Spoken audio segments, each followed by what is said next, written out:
It started with something small, something ordinary.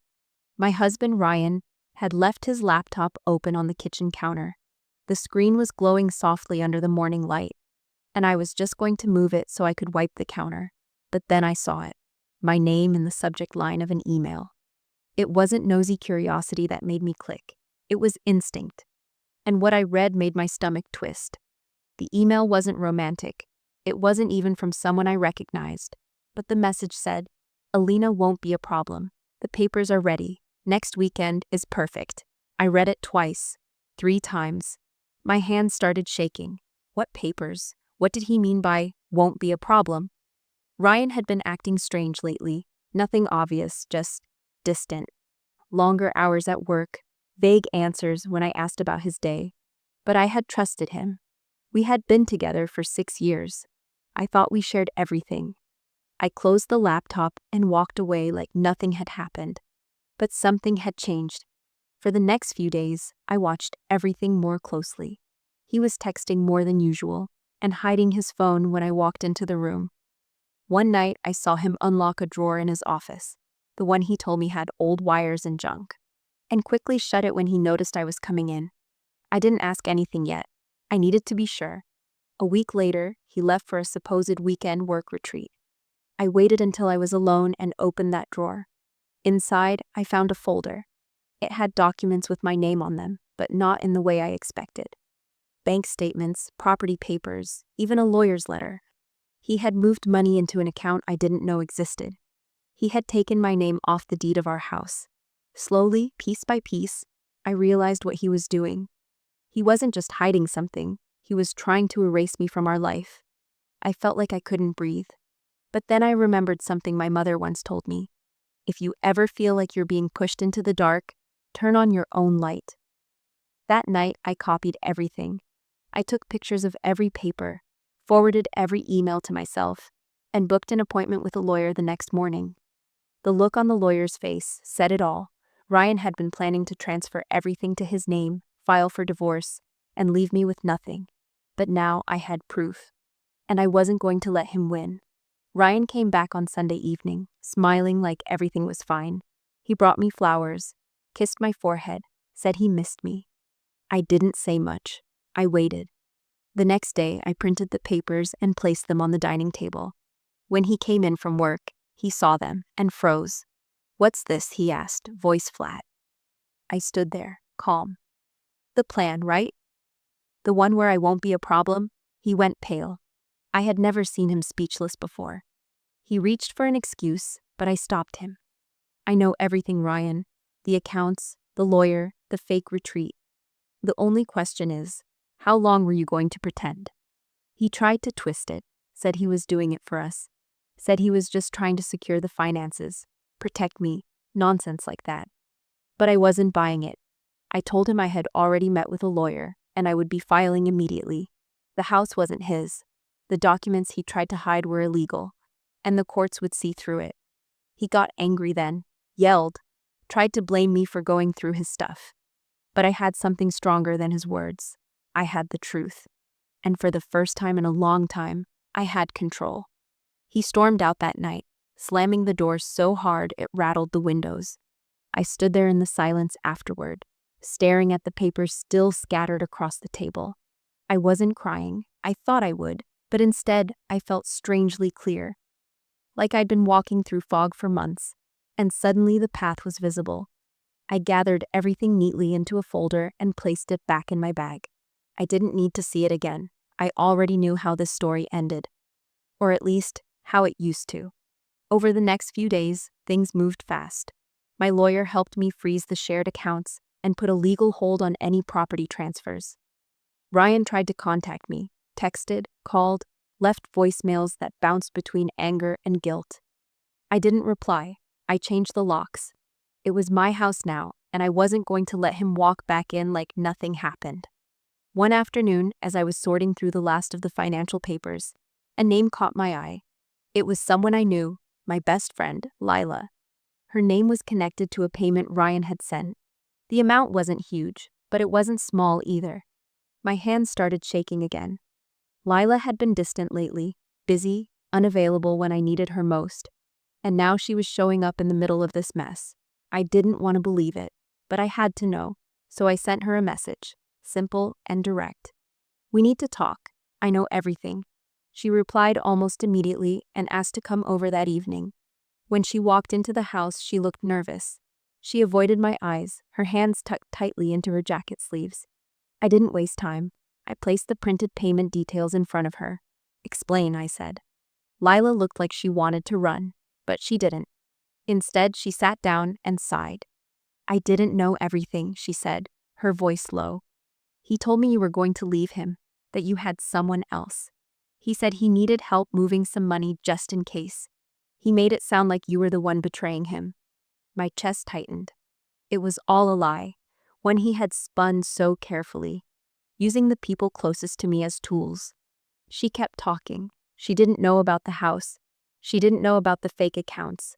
But she admitted she had started suspecting something wasn't right. Still, she didn't say anything. "I was scared," she said, "and I didn't want to get in the middle of your marriage." I stood up, keeping my voice steady. "You didn't want to get in the middle, but you let him use you anyway. That is the middle, Lila." She left in tears. I didn't stop her. That night, I sat alone in my living room with nothing but the hum of the fridge and the ticking of the clock. Everything I thought I had, a marriage, a best friend, a future I could count on, had all shifted in just a few days. But underneath that pain, there was something else growing, a sense of freedom. I had nothing left to lose, which meant I had everything to rebuild. This wasn't just the end of a relationship. It was the start of something I hadn't had in a long time, my own story. A week passed before I heard from Ryan again.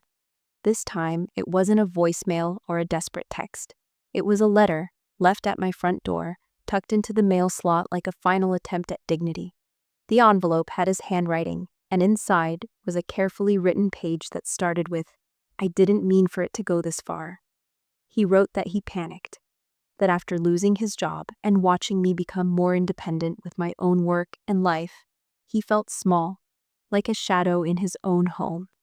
He said the plan had started as a safety net, just in case I decided to leave first. But somewhere along the way, it stopped being protection and started becoming control.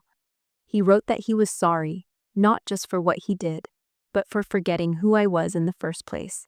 I read the letter once, then I put it away, not because I forgave him, but because I no longer needed anything from him. I didn't need his explanations, his guilt, his attempt to sound like the victim of his own actions. What he didn't realize was that while he was planning to erase me from our life, I had already started creating a new one without him. The next morning, I drove across town to visit a property I had seen listed a few weeks earlier, before all this chaos began. It was a small commercial space, perfect for a little cafe I had always dreamed about. I had pushed that dream aside for years, always telling myself the time wasn't right, that I needed to be the supportive wife first, to keep our life stable. But now there was no our life. There was only mine. The place needed work. The windows were dusty, the floors creaked, and the walls carried the tired look of old paint. But when I walked through the space, something in me clicked. It wasn't just a building, it was a blank page. I could already picture the tables, the warm lights, the smell of fresh pastries and coffee. A place people could come to slow down, connect, breathe. I met with a contractor the following day. I signed the lease the week after, and within a month, I was watching workers tear down walls and lay new tiles, each step louder and brighter than the silence Ryan had left behind. I called it Chapter 1, not just because it sounded charming for a cafe, but because that's exactly what it was, my new beginning. Meanwhile, Ryan tried once more, this time through a lawyer. He wanted to negotiate, suggested splitting the property, hinted at trying to start over, but I didn't budge. I had already started over, without him. My lawyer sent back a simple message. All assets were legally secured in my name. There was nothing left to discuss. The strange thing about betrayal is that it doesn't break you all at once. It cracks you quietly, piece by piece, until one day you're staring at the person you thought you knew and wondering how long they've been wearing a mask. But once it breaks, and you finally see things clearly, something else begins. Strength. Quiet at first, then louder, more certain. One evening, while finalizing the cafe's menu, I saw Lila's name pop up on my phone again. This time, it wasn't a call or an apology. It was a message. I heard about the cafe. I understand if you don't want to hear from me again, but I'm proud of you. I didn't respond right away. I stared at the message for a while, letting the words settle. Pride. It wasn't something I heard often.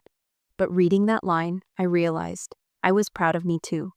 The cafe opened on a rainy Saturday morning, the kind of soft rain that tapped against the windows without rushing anyone. I had barely slept the night before, nerves and excitement tangled up in my chest. But when I unlocked the door and flipped the sign to open, a calmness settled over me. It wasn't flashy, it wasn't perfect, but it was mine. The first few customers trickled in, curious neighbors, a couple from the bookstore down the street, a teenager with headphones and a sketch pad. I greeted them all with the kind of smile I hadn't felt in a long time. A real one. The espresso machine hissed in the background, the smell of cinnamon rolls filled the room, and soft music played in the corner. Slowly, the space started to feel alive. By mid-afternoon, I saw a familiar face walk through the door. Lila. Her eyes searched the room and landed on me behind the counter. She looked unsure, hesitant. I took a breath and walked around to meet her. "Hi," she said quietly. "Hi," I replied, waiting. She held out a small potted plant, lavender, my favorite. "For your new beginning," she added. We stood there for a second, the noise of the cafe carrying on behind us. I saw the regret in her eyes, but also something softer. Braver. "Can I sit?" she asked. I nodded, and we found a quiet table in the corner. She told me she'd left her job, was moving into her sister's guest room for a while. She was cutting ties with Ryan completely. "He's not who I thought he was," she said, her voice low. "And I'm sorry I didn't see it sooner." I looked at her, really looked at her. There was still hurt, but there was also truth. "I'm still angry," I said honestly, "but I don't hate you." She nodded, biting her lip. "I'll take that," she whispered. We didn't fix everything that day, but it was a start. One conversation that didn't end in blame, but in understanding. The days passed, and the cafe found its rhythm. People started returning, regulars who smiled when they walked in, who told me how peaceful the space felt. One afternoon, I sat at a window table with my notebook, writing out ideas for events, poetry nights, local art displays, maybe even workshops for women starting over. I wasn't sure yet, but the thought made me excited, and that was enough. Then, one evening, just as I was locking up, I heard a knock on the glass door. I turned, and there he was, Ryan. He looked thinner, more tired. His shirt was wrinkled, and he had dark circles under his eyes. For a moment, neither of us moved. I didn't open the door. I didn't speak. He held up a manila envelope and pointed to it. "Final papers," he mouthed through the glass. I nodded once. He slid it through the mail slot, the same way he had left that letter weeks ago. Then he turned and walked away. No words, no last speech, just silence. I stood there until he was gone, then picked up the envelope and placed it on the counter. I didn't open it right away. I didn't need to. That chapter was closed. I stood in the empty cafe, the lights soft and golden, and let the quiet settle around me. For the first time, there was no pain in it, no fear, just peace. A few weeks later, on a crisp Sunday morning, I found myself rearranging the small bookshelf by the cafe window. It had become a quiet corner where people left books they loved and took ones that caught their eye. As I lined up the paperbacks, a little girl came over holding a muffin too big for her hands and asked, "Did you make this place?" I smiled and said, "Yes." She grinned, like that was the coolest thing in the world, then skipped back to her mom's table. I watched her go, and for a second, I felt tears prick the corners of my eyes. Not because I was sad, but because I finally understood something. I hadn't just started a business. I had built something safe, something warm, something that felt like home, not just for me, but for others too. News of the cafe spread slowly. A local blog featured it in an article titled Chapter 1, A Cafe with a Story to Tell. They didn't mention my past or what I had been through. They didn't know, and I didn't want them to. But the writer described the place as healing, like the walls themselves gave people permission to breathe again. And maybe, in a way, they did. Lila began stopping by more often, sometimes just for coffee, sometimes to help with small things, writing menu signs, arranging flowers on the tables. We didn't talk about the past much anymore. Instead, we talked about now, about what we were learning, what we wanted next. It wasn't a perfect friendship, but it was an honest one, and that mattered more. One afternoon, as I was closing up, my lawyer called to let me know everything was finalized. The divorce was officially complete. My name was clean on all documents. No more delays, no more loose ends. I said thank you, hung up, and sat down at one of the empty tables. I thought I'd feel triumphant, or at least relieved. But what I felt was something quieter, a kind of gentle strength. I had been through the worst, and come out standing. I pulled out my grandmother's old journal from my bag. I'd started reading it again recently, flipping through her thoughts, her recipes, the advice she left behind in her messy handwriting. One page had a line I had underlined in thick pen. Don't waste too much time looking back. The view is never as good as what's ahead. I closed the journal and smiled. She would have loved this place. That night, as I walked home, the streets were lit with soft yellow lights, and a breeze carried the smell of early spring. My apartment wasn't big or fancy, but it was mine, filled with warmth and peace. I stepped inside, set my keys down, and poured myself a cup of tea. The silence didn't scare me anymore. It felt full of choices I made for myself, full of calm after the storm. I curled up by the window, tea in hand, and looked out at the street where my cafe stood just a block away. For the first time in a long time, I didn't wonder who I had been before everything fell apart. I only thought about who I had become, and who I was still becoming. Alina. A woman who saw the truth, stood her ground, and built a new life from the pieces.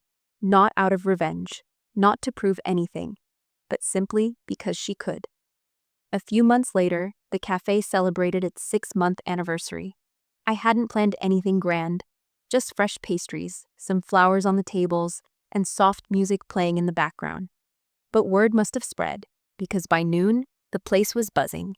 Regulars stopped by with small gifts, handwritten notes, even a couple of homemade pies. I stood behind the counter, smiling, laughing, making coffee, and soaking it all in. Lila brought in cupcakes with little book toppers she'd made herself. She had a new lightness in her, like she was finally growing into her own space. After helping me clean up that evening, she hugged me tight. "Thank you," she whispered, "for not giving up on people." I didn't say anything back. I just hugged her too and held on a little longer. As the day ended and the crowd thinned, I sat by the window with my notebook again, scribbling thoughts between sips of chamomile tea. Outside, the street lamps flickered on, and I watched people pass by, some alone, some with someone they loved. I thought about everything it took to get here, the pain, the betrayal, the quiet rebuilding, and most of all, the moment I chose not to let someone else's plans define the rest of my life. A soft knock on the door pulled me from my thoughts. I turned, expecting a late customer, but it was James, the old landlord who had almost sold me this space before Ryan ever knew it existed. "Just wanted to say you've made something special here," he said through the glass, tipping his cap. I smiled and nodded, locking the door behind him after he left. Later, back at my apartment, I opened the same drawer that once held Ryan's letter. It was empty now, except for one thing, a photograph. Me, standing outside the cafe on opening day, laughing with flour on my cheek. Lila had taken it and framed it without telling me. On the bottom, she'd written, Chapter 1, where she found her way back. I placed it on my shelf, next to my grandmother's journal. Then I turned off the lights, opened the window to let in the night air, and just breathed. Not as a wife, not as a woman holding on to what was broken, but as Alina, just Alina, whole again, stronger than before. And finally, free. Because in the end, the biggest shock wasn't what I found on that laptop. It was what I found in myself.